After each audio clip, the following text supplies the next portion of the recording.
Sandra Burns, Luckman, the daughter who chose a quiet path, born on July 28, 1934 in Illinois. That same year, at just 5 weeks old, she was adopted by George Burns and Gracie Allen through the Cradle, a well-known adoption agency in Evanston, Illinois.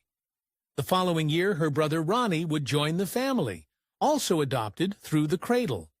George and Gracie were overjoyed to become parents. They bought their famous colonial mansion in Beverly Hills, specifically for the children. A 1938 article in Motion Picture magazine gave a rare peek into their early family life, describing 3.5-year-old Sandra as fair and rather delicate, often hugging a doll.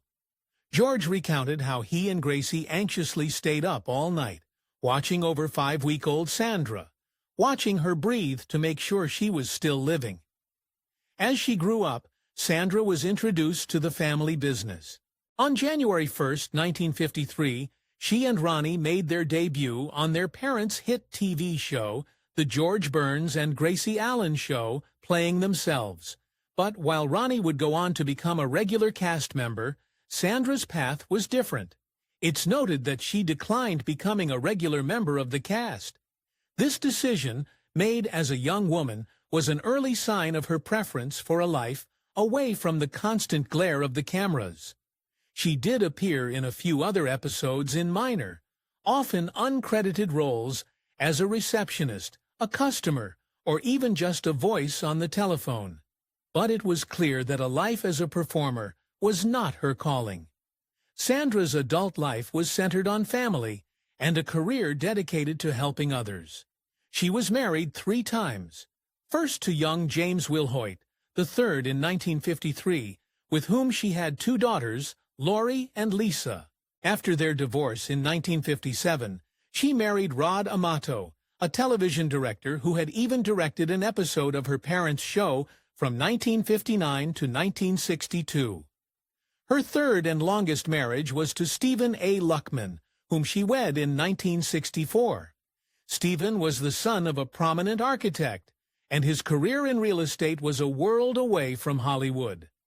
Together, Sandra and Stephen had 2 more daughters, Gracie Ann Luckman and Brooke Luckman. The naming of her third daughter, Gracie Ann, was a touching tribute to her mother, Gracie Allen, who had passed away in August 1964, just a month before her granddaughter's birth. For her own career, Sandra chose a path of service. She became a school counselor in the San Diego school system, where she lived for most of her adult life.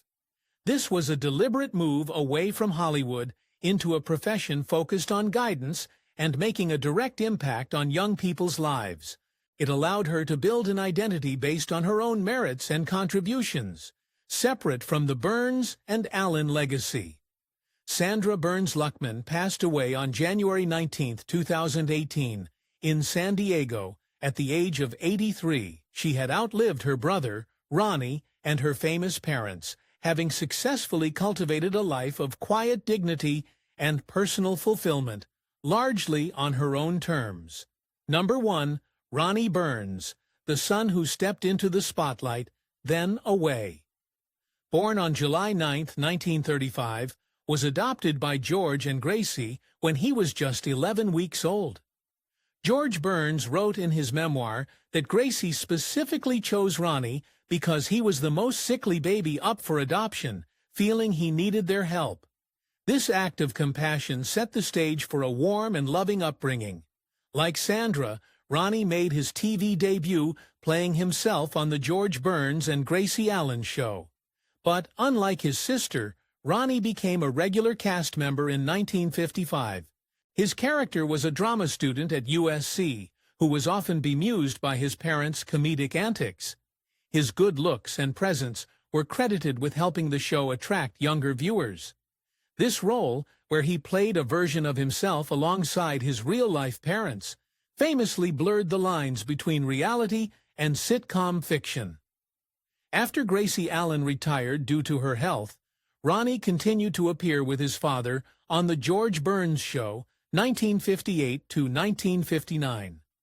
His acting career, though brief, was quite active. He appeared in the 1957 film Bernardine with Pat Boone.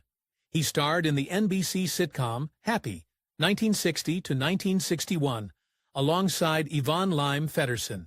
He had an uncredited but memorable appearance as Wallace in the classic Young at Heart episode of The Honeymooners, where Ralph Cramden tries to learn to roller skate. He also made guest appearances on respected shows like Playhouse 90 and the Jack Benny program. But despite this promising start, Ronnie was never comfortable with celebrity. The fame that came with being a recognizable TV star and the son of Amati legends was a poor fit for his personality. This profound discomfort was the main reason he quit acting in the early 1960s, a decision he made at a relatively young age. His last film role was in Anatomy of a Psycho in 1961. Interestingly, his departure from acting wasn't a complete break from the industry.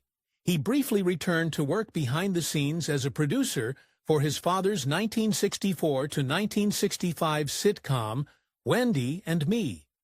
This suggests his issue was specifically with the public exposure of being a celebrity, not the business itself. After leaving the spotlight, Ronnie successfully reinvented himself. He used the money he'd earned from acting to get into real estate investment. He also pursued his passion for horses, owning a ranch in the Santa Moena Valley in California, where he raised Arabian horses. He was also an avid surfer and enjoyed sailing. He had found his own low-key life. Ronnie was married twice, first to Peggy Jo Lyon, with whom he had 3 sons, Brent, Brad, and Brian Burns.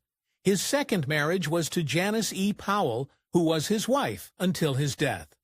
In keeping with his desire for privacy, he kept his own family life largely out of the public eye.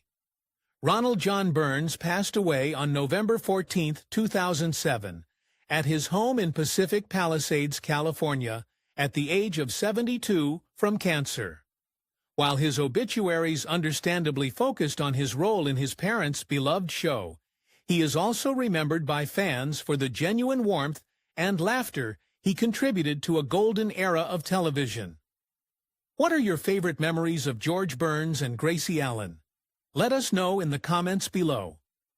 And for more fascinating stories about the families of Hollywood legends,